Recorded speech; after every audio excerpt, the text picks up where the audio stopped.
Welcome all to my YouTube channel. Today I discuss about the organism about Haemophilus. Firstly, we go for the introduction part.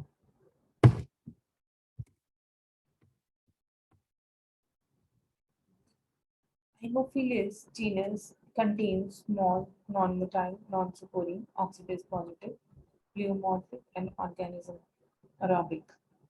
Haemophilus, that means these are very small, non-motile, which is not movable, non-sporing, which doesn't produce non-spores, and oxidase positive. Pleomorphic and aerobic organism. Pleomorphic, which is capacity to alter the morphology according to their environmental conditions. Aerobic organism, which is grow in the presence of oxygen.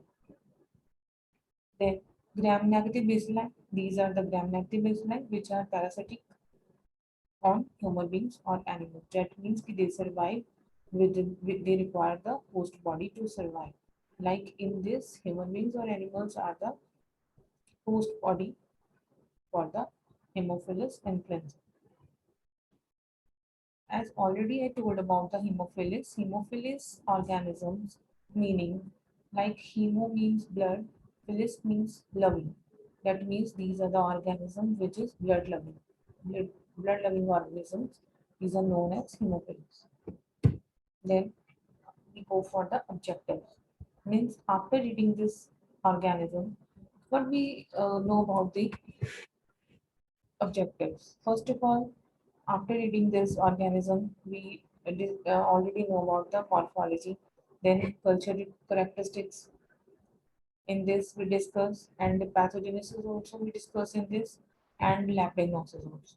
That means in this topic, we describe the morphology and the cultural characteristics also, pathogenesis and lab diagnosis.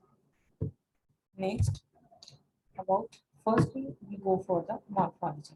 Like I already told about the morphology, little bit morphology in the introduction part. That means these are the gram-negative, small, non-motile, non-sporing bacilli, and exhibiting pleomorphism. In sputum, it usually occurs as clusters of cocobacillary forms. Means these are the shapes of cocobacillary form, and which is round and rod shaped form. The bacilli are difficult to stain because bacilli, if we stain, it is difficult. So staining for the 5 to 15 minutes, which reagent we used in this? Loeffler's methylene blue or dilute carbopurcin, which gives a better result. Then we move to the culture characteristics. First of all, the bacillus has fastidious growth requirement. Means for the growth they require the fastidious growth. Means it's is required the fast stays required their growth. In this, growth factors, namely 10th and 5th factor is required, which is present in the blood, are essential for the growth. It is aerobic, already discussed, and also grows anaerobically also. Anaerobically means if the oxygen, they grow with the presence of oxygen. It is also grow in the absence of oxygen also, means in the presence of CO2 also, carbon dioxide. Optimum temperature is 37 degrees centigrade and does not grow below 20 degrees centigrade. That means for the growth, they require a temperature of 37 degrees centigrade. When Staphylococcus aureus is streaked across the plate of blood agar. In this, the blood agar used on which specimen containing Haemophilus influenza has been inoculated after overnight incubation. Means specimen in this we need a Haemophilus influenza, means specimen which contain a Haemophilus organism, then inoculated in the blood agar after overnight incubation. The colonies of Haemophilus influenza will be large and developed alongside the streak of Staphylococcus and smaller farther away. Next, this phenomenon is called as satellitism, means if we grow with the Staphylococcus aureus organism, okay, spread across the plate in the blood agar, So Haemophilus specimen be inoculated, then growth is occur with the help of Staphylococcus aureus. Staphylococcus. So this process is termed known as cytolysis. This is a routine test in clinical bacteriology for the identification of Haemophilus influenza. Next, when blood agar is heated, the agar which is used in this, if we heated the blood agar at 80 to 90 degrees centigrade or boiled for a few minutes, the fifth factor is released from the erythrocytes. Hence, these media are superior to blood agar for growing Haemophilus influenza. After the after the culturing, clear transparent media may be prepared by boiling and filtering a mixture of blood and nutrient broth or by adding a peptic agar is better for primary isolation of Haemophilus influenza, which gives the multiplus growth in this. Capsulated strain produce translucent colony with a distinctive iridescence on leventhal agar. Means in this, capsulated strains produce translucent colonies. The strains which are capsulated, these produces the translucent colonies.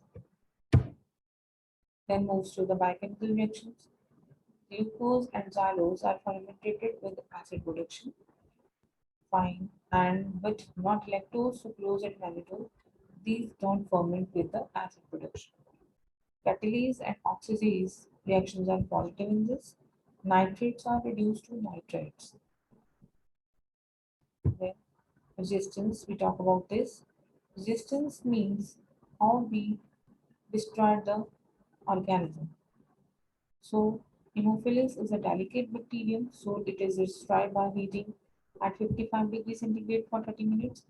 Also, we refrigerate at 0.4 degrees centigrade.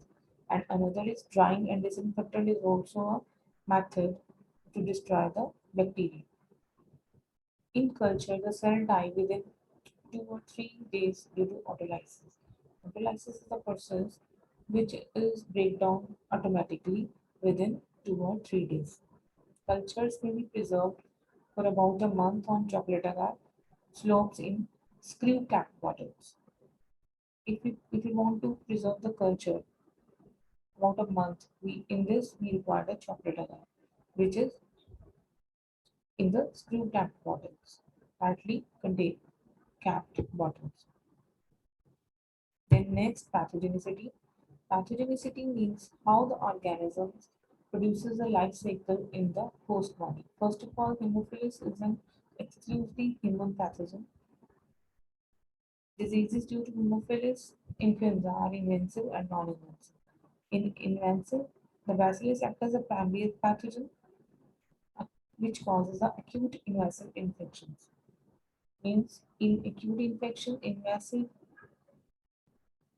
process is moving further. The bacillus spread through blood, being protected from phagocytes by their capsule. Haemophilus meningitis is the most important infection in this group. Others are laryngoepiglottis, conjunctivitis, bacteremia, pneumonia, arthritis, endocarditis, pericarditis. These are the another infections in present in this group, present by this group.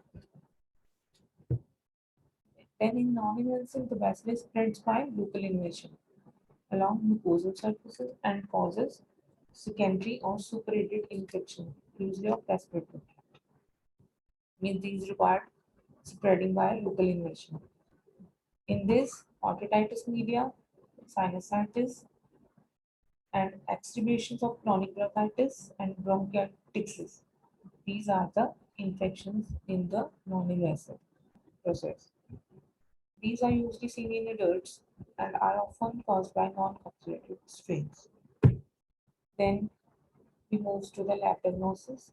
In laboratory diagnosis, we required a specimen of CSF, cerebral spinal fluid, because Haemophilus meningitis is an important infection in by this organism. So in meningitis, presence of pleomorphic in CSF and gram-negative bacilli, they don't stain well, are suspicion of Haemophilus infection. The capsular polysaccharide antigen may be present in the CSF in meningitis and in the urine in systemic infection. So it is demonstration by latest particle agglutination. This is the technique which is done in the immunology part. So or CIE is useful in diagnosis. Like CIE means counter immunoelectrophoresis. In this, by the process of electrophoresis, demonstration occur in diagnosis. For isolation, CSF should be plated prominently on blood agar or chocolate agar. Means in this, we used blood agar or chocolate agar for the isolation and incubated in an environment of 5 to 10% of CO2 and high humidity. Specimen should not be refrigerated before inoculation as the bacillus is very sensitive to low temperatures. So it will be autolysis in that condition. The stream of Staphylococcus should be streaked across the plate. After overnight incubation at 37 degrees centigrade, small opaque colonies appear that shows cytolytism. The growth is known as a cytolytism. That's all for this Haemophilus organism. Thank you.